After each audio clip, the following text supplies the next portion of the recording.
So everyone, and welcome to an advanced guide about endless mirrors, the normal mirrors. This guide will not be for ranked mirrors. There will be a separate guide for ranked mirrors at some point once they change the rule set for ranked mirrors, but for now this will be simply a guide to how you can maybe not get easy wins, but to just get wins in endless mirrors. What are all of the things that you need to worry about? How should you play each stage? And more importantly, what should your character makeup be like? So the very most important thing, probably, yeah, the most important thing about all of mirrors is your team.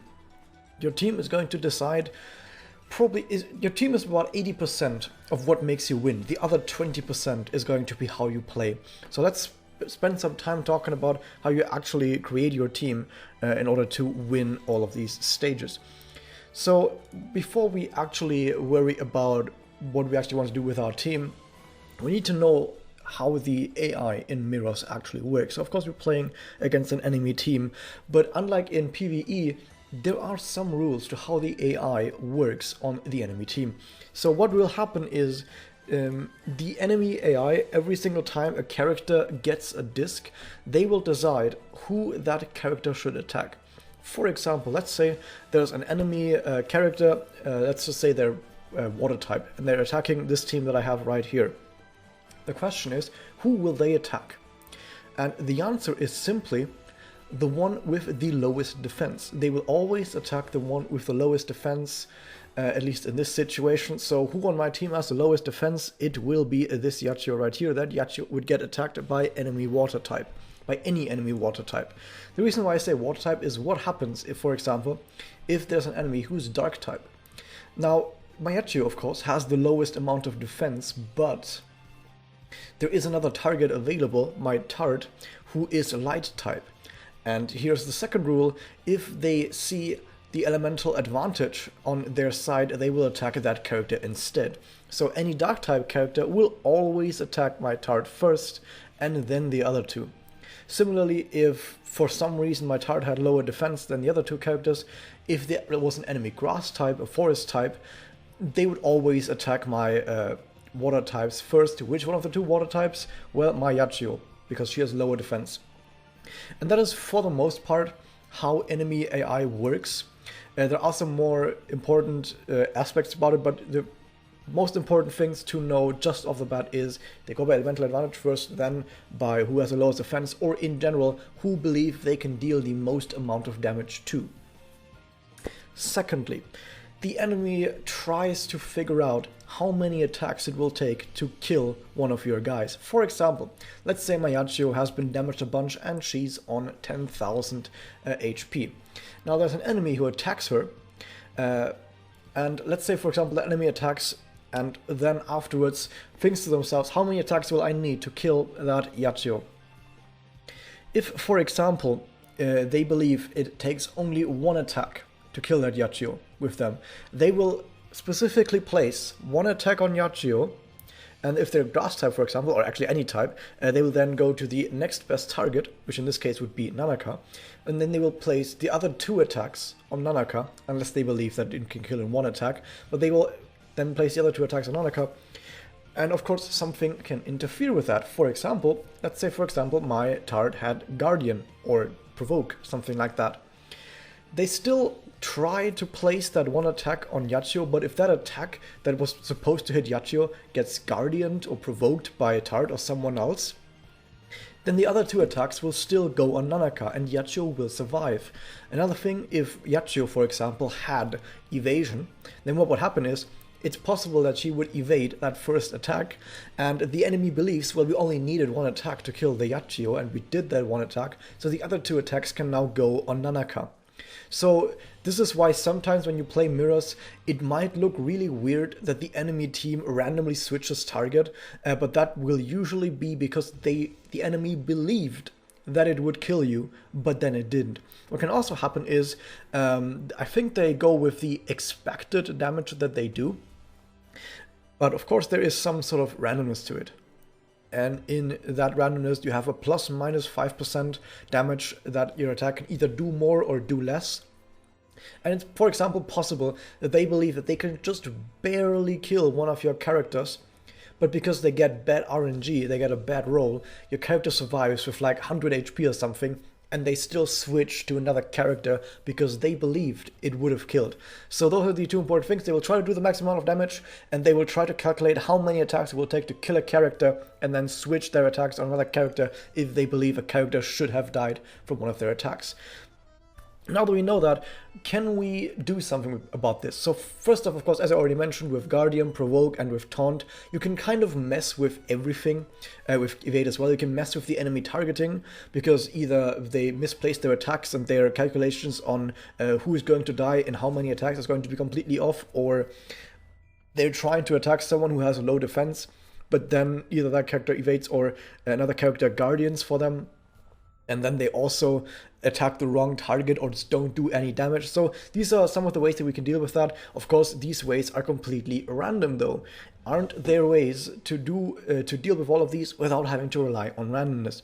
And one of the ways we can do this is, of course, to try and use these in towards our advantage, these rules of targeting. So as I mentioned before, first off, the elemental advantage. We know that every single dark type character that we fight is going to attack Tart first. So if in theory, let's see if I can actually find a team like this. Let's say, for example, I find a team that has a dark type character on there. If, for example, I wanted to protect my Tart, I could focus that dark type character, and then I would know that my Tart was safe. Like right here, I would kill this dark type character, and then my Tart would be safe. Similar here, I could kill this and my Tart would be safe. For the most part, because here's another bit. Of course, there's a Kyoko on there. And the Kyoko, it does not want to attack my water type characters because she will do a lot less damage. Instead, fire type will also always attack my Tart because the only other characters I have on the team are water type and they're not going to attack them. So I'd have to kill both Kirika and Kyoko and then my Tart would be safe. All of the other attacks would go on Yachio first. So those are some of the ways with just typing that you can already understand who is going to get targeted on your team. And the next bit is, of course, the defense. If we just look at the defense, of course, we see that Yachio is going to get targeted first, and then Nanaka is going to get targeted, and then lastly, Dark would be targeted. Although because Dark types and Fire types they attack Tart first, we can actually kind of say that the safest character on our team is Nanaka, because she's safe from Dark and Fire, and to all other types they have to go through Yachio first. So she's like relatively the safest, and I actually did that on purpose. As you might know from their character stats, Yachio has more defense than Nanaka. Maybe we can actually look at their stats in here. So we know that Nanaka, she has a base defense of 7,000, that's about 7,800, but Yachio has a base defense of 8,300, that's 500 more. So since I want my Nanaka to be the best damage dealer that I have on the team because she has more attack, so we see 7,500 attack here and 8,100 attack there, I kind of want Nanaka to be my #1 attacker, and in order to keep her safe, there are of course multiple ways to keep her safe. Like I mentioned before, evade, other people have taunt, guardian, that kind of stuff can keep her safe.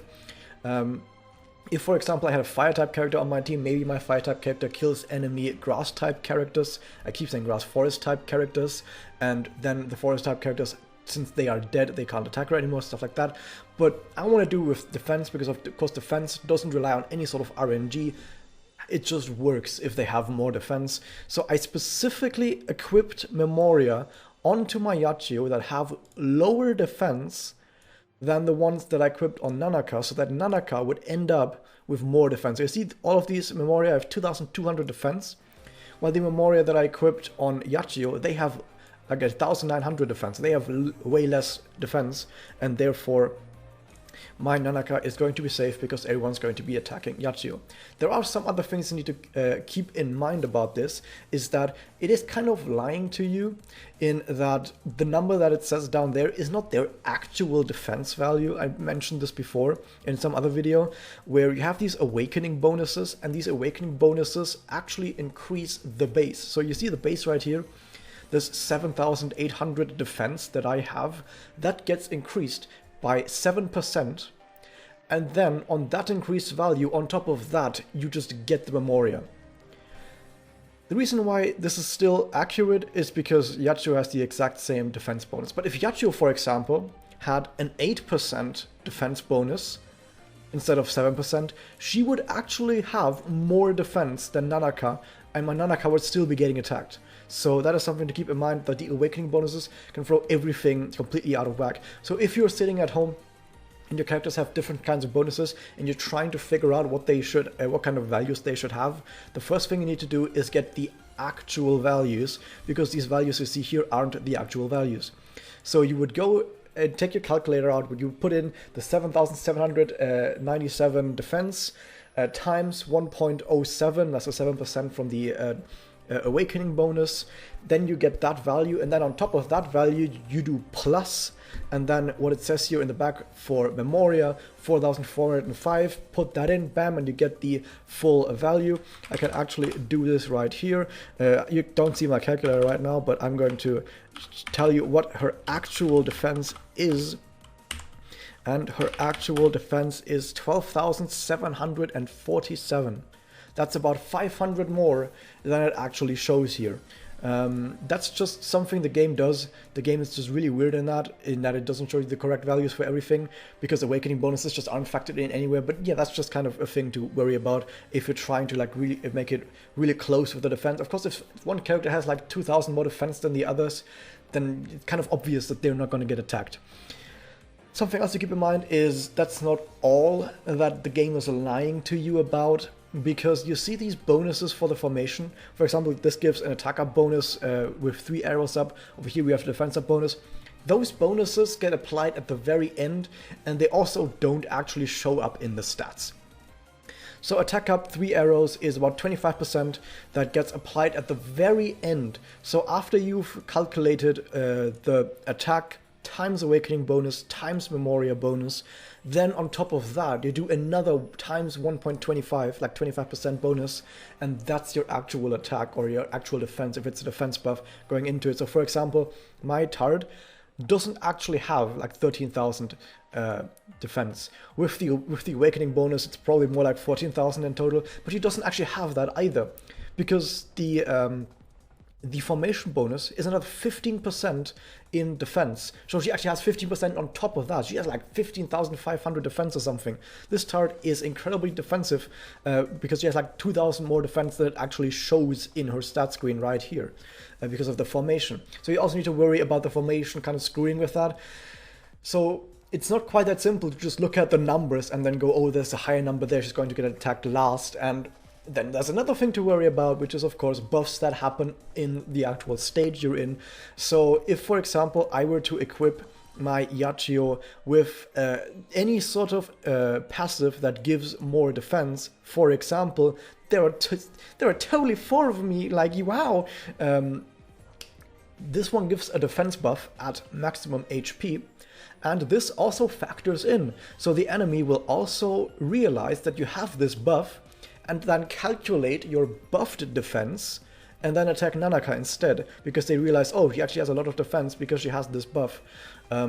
This is actually one way that people sort of use to get low defense characters to get attacked last. So for example, let's say I had a character that, let's just do some theory crafting, that had 20,000 attack, but only like 10,000 defense, and I have my Tard on the team with 13,000 defense, and we're thinking to ourselves, isn't it possible that we can somehow make it so that our 20,000 attack character gets attacked last, even though they're so far behind on defense? Then we could just say, well, instead of getting 2 offensive Memoria on the passive slot, maybe one of those is going to be, there are totally 4 of me, and then with the defense buff, they would actually be in-game, during the actual fight, they would actually end up having more defense than my, in general, 15,000 defense Tard. And that would be one of the ways. But the reason I don't personally like doing this is because you have to give up a passive slot to do that. So while you can use something like this to divert attention somewhere else, you are giving up a slot for it that could otherwise be used for massive damage. And I just like doing massive damage, so I like that instead. And instead I try to just use active Memoria, because active Memoria can give up to like 4,400 defense. Like if you look at the actives here, these gives 2,200 defense per active. That's a total of 4,400 defense that I can put on a character. And for example, let's say Yachiyo had, for example, ridiculous amounts of defense. I could just actually take off those actives to lower the defense by quite a lot. So just with the active Memoria, you can actually lower and raise characters' defense up and down by quite a lot. And I personally like doing that a lot more, because actives, the thing about actives is that it takes at least 3 turns for any active to be available. Because if you don't know about actives in mirrors, is they start on cooldown at about half of their cooldown that it says on the right here, but at least 3 turns. So this one, for example, gets halved to about 2, but it has to be at least 3 turns. So this one will be active on turn 3. In fact, most really good Memoria are active on turn 3. For example, Meteor Rain is active, it becomes active on turn 3. The Negotiator is active on turn 3. Halloween Theater is active on turn 3. And the thing is, if you have a really good team, you're going to win either before or on turn 3. So actives aren't really that important.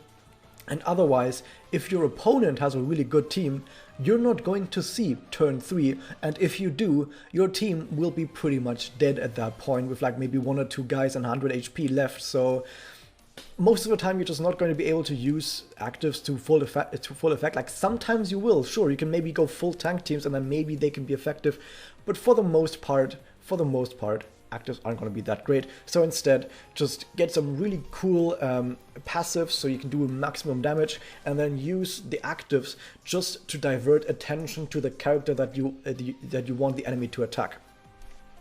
So once again, the reason why I diverted away from Nanaka is because Nanaka is actually broken and really awesome and extremely powerful, and I want her to kill everything. You can also look at her Awakening stats. I think, as you can see, has like 7% on attack, 9% blast. I think that's more than Yachiyo. That's exactly the same. But you know what I'm trying to talk about. Anyway, now that we have worried about that, is that all that we need to worry about when it comes to building our team? No, there's still more stuff to worry about. Next up, how many characters do you want to take with you? Most of the time you will either have 2 or 3. For all of the current ranked, not the current, but all of the past ranked mirrors that we have done, 2 characters was the best. Why? Because of the ranked rules. The ranked rules just say you get the most points if you do like a turn 2 finish with a connect, and with 2 characters you basically get a turn 2 finish with a connect, so that's like the best way to get points. But see, we're not talking about ranked right now, we're just talking about regular mirrors. The regular mirrors, personally, I like going with 3 characters. First off, on Tercio, there's exactly 3 buff slots, so every single character I put in now is going to be weaker.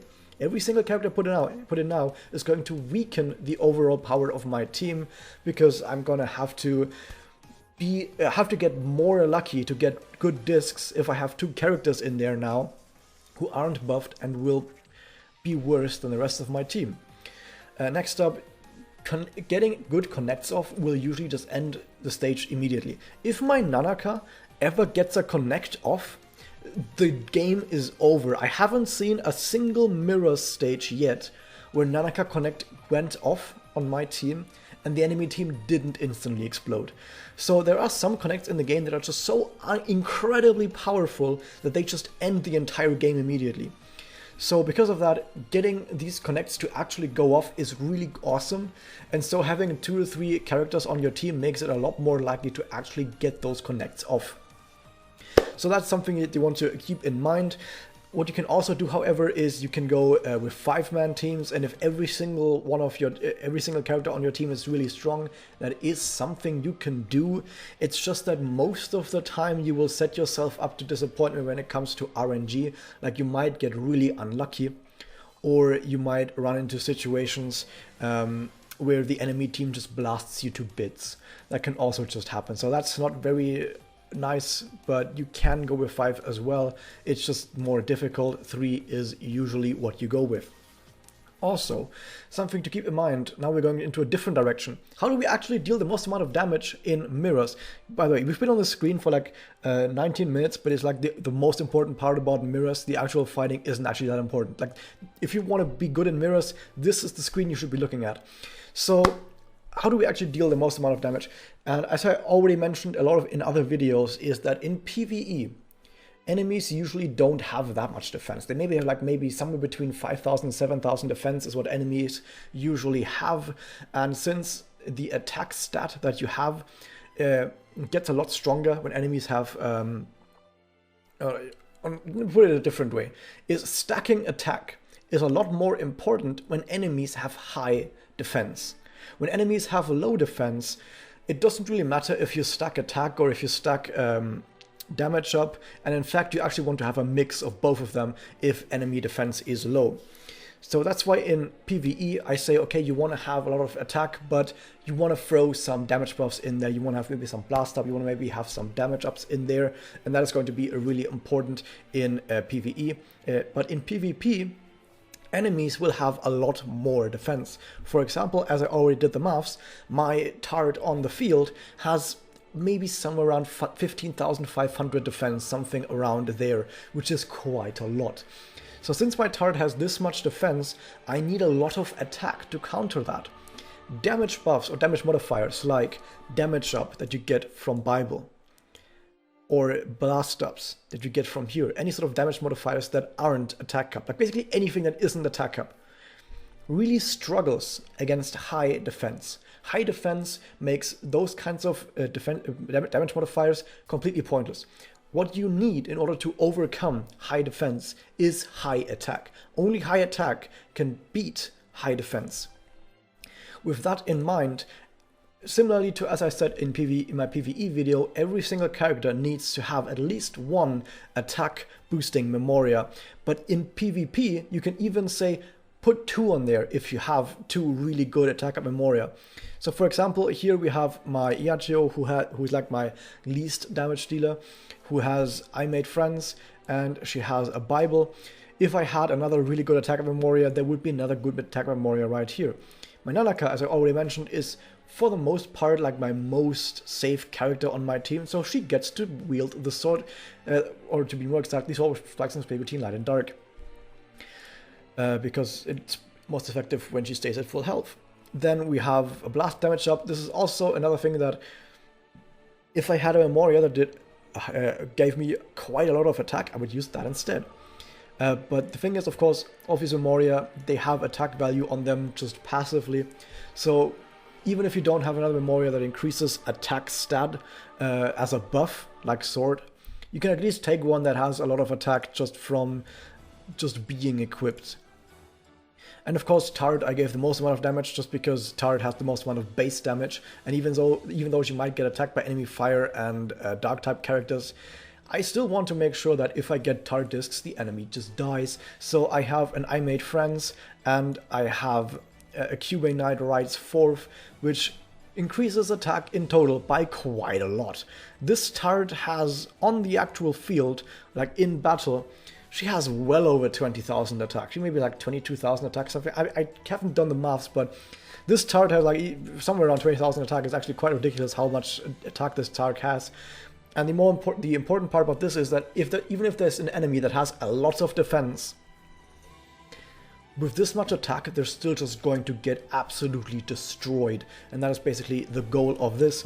And of course, both of my water type characters, since they get the 25% attack up from the formation, they also get a lot of attack. So my team actually has quite a lot of attack. Now, if you have, for example, a Memoria that gives an insane amount of attack, like for example, this sword, maximum broken, like max ascension and everything, then you can actually debate to put another Memoria, like a Maximum Break Bible or something like this on there for the damage buffs, because once you have shredded the enemy defense, then damage buffs actually become good. So if you know that you have a crap ton of attack, you can actually then go to damage modifiers, and they will be more effective instead. So is that really all there is to character team building. No, there's one last bit. This Memoria is overpowered in PvP as well, because if this thing goes off, you just win the game. Yeah, so that's if you actually want to have an active that actually when it gets used wins you the game. Once again, it's Meteor Rain. It's like it instantly wins you the game. Woo! So yeah, that is it for team building. I think the video is about over. I might spend like 1 or 2 more minutes going into actual battle just to show you that I wasn't lying. What are these teams? Can I just find a regular team, like an average team that most people will look at? Because these are not the kind of teams that I usually fight. Of course, the one time I'm trying to show something off, we get like really weird teams. This is also a weird team. What are these teams? Oh my god, we're having really weird teams. Whatever, let's just go into this one. So as I've shown before, we can now, in battle, use all the knowledge that I've told you to figure out how this battle is going to go. So, we see the enemy team. We have a void type, we have a water type, we have a light type. All of these characters don't have specific advantages, so they're going to attack the character who they think they can deal the most damage to. It will be Magia. Magia is going to get absolutely shreked, which also means that I don't, if possible, I don't want to use 2 Manayachio discs, because she's not going to get a connect off. It's just not going to happen. There's not going to be a Yachio connect. So instead, if possible, I want to use this for the other 2 characters. However, I'm looking at my disc and I don't see a Puella combo, but I do see a blast combo, which is probably the best amount of damage. Next up, we need to worry about what sort of Memoria the enemy might have and how good all of these characters might be. Here's something that can help you. You look at this at HP, and now what I'm going to do, I'm going to go into her actual stats, and I'm going to look at her HP, and I see that she has 28,000 HP normally. So normally she has 28,000 HP. Now she has 35,000 HP, so her HP has increased by about 7,000, which means she has about 4 Memoria. Like, each Memoria increases HP by somewhere less than 2,000, somewhere around there. So if it's 7,000, you can say, okay, she probably has 4 Memoria. So this is a 4-slot Kokoro, we can say that with certainty. Next up, we have a Mitama with... I don't have it right here. So this is a Mitama who has the Harigi. And I'm just going to look at it quickly. I don't ever look up stats when I'm actually playing mirrors. Like, I just go by feeling. I just go like, oh yeah, she looks strong, whatever. But I'm just trying to tell you what you can do if you want to. So I'm looking at the stats again. Also 28.5 thousand HP on her, meaning that she probably also has 4 slots. And last thing we're going to do is we're going to look at Asuka before she ends herself. And we see that she has 24,800 attack HP usually. Here she has 30,000. That's an increase of about 6,000. So she either has 3 slots or she has 4 slots, but with bad Memoria. I'm just going to go out on a limb here and say she probably has a sword Memoria that is low level. Like, he doesn't have an MLB Swords Memoria, because of course if it's a level 1 sword, she doesn't get a whole lot of HP from it. So this is my guess. That's my guess, at least. So knowing all of this is we know, okay, all of these characters are pretty strong, and we can look at their buffs as well. And one thing I always look out for is the attack buff. We see there are 2 attack buffs on the enemy team, both on Asuka and on the Mitama, and we see a defense buff on Kokoro. Now, even if we didn't know that Kokoro is usually used as a tank, defense buff on someone usually means that they are running some sort of tank Memoria. They probably have a Guardian, they probably have a Provoke, something like that on this Kokoro, because I think one of the 2 Memoria, I don't know if it's the Guardian or the Provoke Memoria, also gives defense. So that's a complete giveaway that this Kokoro is going to have some of those Memoria. So we're definitely not going to target her first at all, but we need to be wary that we might actually get our attacks misdirected. Next up, since I theorized that there is a sword on Asuka, there could also be a sword on Mitama. It's possible. And the thing about swords is, of course, we know swords are most effective at full HP. So my number 1 goal in the very first turn of any Mirrors match that I do is break swords. Every single first turn I get in any Mirrors match, I break swords. My number 1 priority. I don't even care about killing people, and in fact, you don't want to kill people. Because if characters on the enemy team die, it's a lot more likely for them to get good Puella combos. And good Puella combos can completely destroy your entire team. You don't want to give your opponent any Puella combo at all. So we're going to try to make sure that doesn't happen, which is why we're going to spread out attacks, and we're going to spread out attacks onto every single enemy that has potentially a sword. And we know they can have a sword if they have an attack buff, because a sword user will always have an attack buff above their heads. So what I'm going to do is I'm going to have a different idea as well together with that, which is also that how much damage will the people on the enemy team actually do? Is the Mitama going to do a lot of damage? Yeah, maybe, but they also have an Asuka, and the thing is, Asuka is standing on a tertial tile, so she's probably going to do a lot more damage. My guess is this Asuka is going to do a lot more damage than the Mitama. Mitama is not going to do that much damage, so I will try, while I'm trying to break both of their swords, I'm going to make sure that Asuka, because Tatsuki, because that Asuka gets the short end of the stick in that exchange and gets hit even harder. So I'm going to put one attack on here, which could potentially get Guardianed or provoked, I don't know. And then 2 attacks on here. If the enemy team has a Guardian or Provoke, putting 2 attacks on a character makes it a lot more likely that at least one of them is going to hit, and so at least one of those attacks is going to break the sword. Not guaranteed, but it's a lot more likely. So this will be my goal, and we're just gonna go and see what happens. So this is this hit. This is also a hit. And it's also a hit. I know beforehand if it's a hit or not, because if Kokoro either gets taunt or Guardian off, that's a Puella combo and a crit, that's sad. But you can see that she got hit first. And the reason why that attack went on target is, I think, because it didn't expect that to actually kill. Anyway, because the enemy doesn't know if that's going to be a crit or not. So one thing I wanted to note is, as I mentioned, I know if it's going to be a taunt or provoke in advance, because Kokoro lights up when you do the attack. Like you can see, when you switch from one disc to the next character who's about to get hit lights up on the enemy team. And if Kokoro lights up, I know, oh shit, there was a taunt or a guardian there. So we got pretty unlucky, is what it might seem like, but actually we didn't, because now we get a guaranteed Puella. This is also a cool thing about a 3-person team. If one person on your team gets destroyed by random crits, I got crit like 2 times. Shit happens, dude. Which the enemy didn't expect. Like the enemy doesn't know if they're gonna crit or not.